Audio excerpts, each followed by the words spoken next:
Hi, it's Colin Cowherd. I started The Volume to bring you some of the most authentic voices in sports. While you're here, make sure you hit subscribe. Thanks. So at 10, I have the Cleveland Cavaliers. This group just keeps grinding out wins. They're 11-4 in their last 15 games, second in defense. Obviously, that's their story. They have all of this front court height, and that really bothers teams. It's just not usual in the NBA to face 3 7-footers in the front court that are switching and flying around and protecting the rim. It's just difficult to deal with. But this team's biggest weakness will always be their ability to generate shots, especially in a playoff environment. In their last 15 games, they're 25th in offense. They rely heavily on Darius Garland to create everything, especially in pick and roll. And that's just something that's difficult to do in a playoff series when other teams are super physical and teams have time to scheme. That's why they went after Karis LeVert. It gives them another guy who can help make these decisions at the end of the game. But if you're choosing in a playoff series, who's going to execute more in the half court, LeVert and Darius Garland backcourt, or Kyrie Irving and Kevin Durant, or Chris Middleton and Giannis Antetokounmpo, or Jimmy Butler and Kyle Lowry, or James Harden and Joel Embiid. It's just, they're an exciting story, don't get me wrong, but they just don't have the offensive firepower to hang with the top dogs. Number 9, the Chicago Bulls. This is a team that's had a lot of up and down this season. They are 13-15 this year against 500-plus teams. That's been one of their biggest issues, is their ability to hang with the top teams in the league. They're 23rd in defense over the last 15 games, which I think is really interesting because it's showing you how important Alex Caruso is and how important Lonzo Ball is as perimeter defenders. Those are two of the best perimeter defending guards, point of attack defending guards that we have in the league. And one of the things I've talked about a lot on the show is I believe basketball is trending in the direction of making perimeter defense immensely important. The ability to keep your man in front is one of the most underrated skills in the league. Without Lonzo and Caruso, this team has fallen apart. I have them at number 9. Number 8, the Toronto Raptors. They are 5th in net rating in their last 15 games. Pascal Siakam had a really rough night tonight, but coming into tonight in his previous 12 games, he was good for 25, 10, and 6 on 63% true shooting. That is just an outrageous stretch of two-way play from Pascal Siakam. He actually gives them legit firepower. He's had a really rough last couple of years in terms of injury and just being able to get into a rhythm. He was one of those guys that was clearly in a funk down in Tampa, but he looks like the best version of himself right now.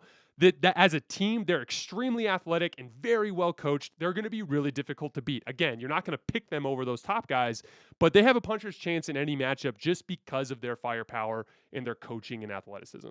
Number 7, the Dallas Mavericks. They are 5th in defense and 3rd in net rating in their last 15 games. Luka is in shape finally. Came into the season weighing like 260 pounds or something, which has been a huge problem for him this year.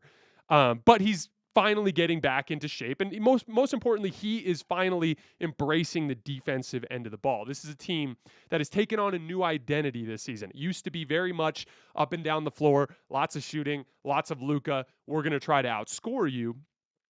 And they thrive in that switching environment, right? But now they're showing signs of being an elite defensive team. And I've always believed in the NBA that the elite defensive team that has some offensive shortcomings, but that has a really good offensive player is a more dangerous playoff team than, your offensive-oriented teams like the Utah Jazz, teams like the Phoenix Suns back when they had Steve Nash. That's why Allen Iverson got to the finals. That's why LeBron got to the finals a few times in Cleveland. It's easier when you just have a bunch of guys that defend, and then he can create everything. I like that direction that Dallas is going in. And then little side note, I like that they ditched out Kristaps Porzingis, the perfect first step in their long journey to find Luka a real co-star. Again, down the line a little bit, but that was the first step. You had to get off of all that money. Number 6, the Miami Heat. They are 4th in defense in their last 15 games. They have great balance. In the last 15 games, nobody on the team is averaging more than 20 points, but they have 6 guys averaging at least 10.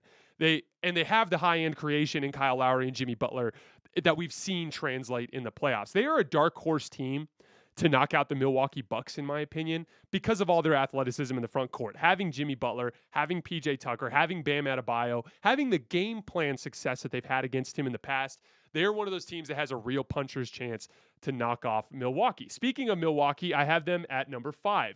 They are losing way more games than they should, which continues to be the case. They have like a nice dominant stretch, and then they go beat the crap out of the Clippers and Lakers, and then they get absolutely rolled by the Phoenix Suns. The biggest glaring problem with them this year is their defense has slipped.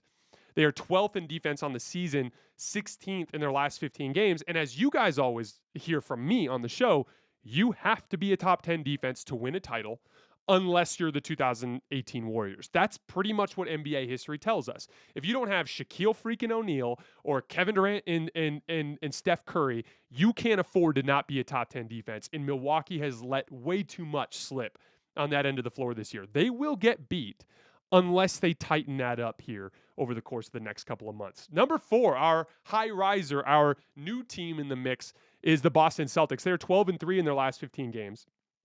They have a 99 defensive rating in that stretch, which is way ahead of everybody else in the field. I think second place is a 106 in that regard. They switch everything with a ton of really big athletes, which is like modern basketball personified. I saw a stat earlier today when Robert Williams is on the floor with Jason Tatum and Jaylen Brown in over 700 minutes this year. They are outscoring opponents by more than 18 points per 100 possessions. That is a bona fide championship contender stat. That's not a last 15 game stat, mind you.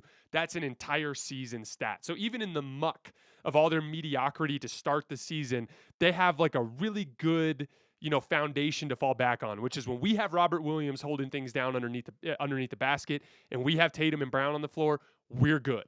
We're really, really good. And that's something real that you can build on. I like the Derek White addition. He gives them a little bit more playmaking. He's a great assist to turnover guy. Tatum and Brown, they've always struggled with generating quality shots for their teammates. Derek White gives them a little bit of that. They have a lot to go up still. They can get a lot better. Over their last 15 games, both Tatum and Brown are shooting below 32% from three. So if they start making shots, this could even go to another level. Number 2, the Memphis Grizzlies. They are top 7 in both offense and defense for the season. They are consistent. They are 4th in net rating over their last 15 games. They are 11-4 in that stretch. They are loaded in athleticism. They have a ton of shooting, guys that can space the floor, and they have legit inside presences with Jaren Jackson Jr. and Steven Adams. But most importantly, the thing that makes me so excited about them, the reason why they project well in the postseason setting, and the reason why I have them at number 2 is Ja Morant. He is a legitimately unguardable offensive weapon. I said on the show a while back, and I truly believe it, he has the potential to go on a 2006 Dwayne Wade type of playoff run. Because not only are teams completely ill-equipped to stay in front of him or bother him around the basket, but refs have no idea what to do with this guy. They have no idea what to call as he comes flying into the lane, just like 06 Wade, and falls on the ground half the time. And that's just a wrinkle that could swing a playoff series. So they are not a pretender. They are not an exciting up-and-coming story. They are not a young team with a ton of potential. They are a bona fide championship contender, and I have them at number 2. Number 1, our runaway number 1 all season, the Phoenix Suns. They are 14-1 in their last 15 games. They are 5 games up in the loss column on the 2nd overall seed right now. They are utterly dominating everybody. They have absolutely no weaknesses. They have a great playmaker. They have a great isolation scorer. They have great size on the wing. Their size on the wing can all shoot.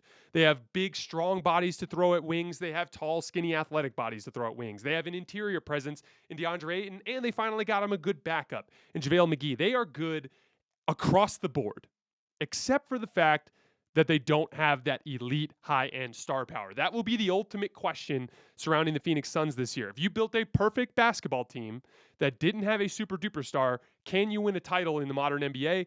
We're going to find out. Phoenix has been incredibly dominant. They're a legit contender.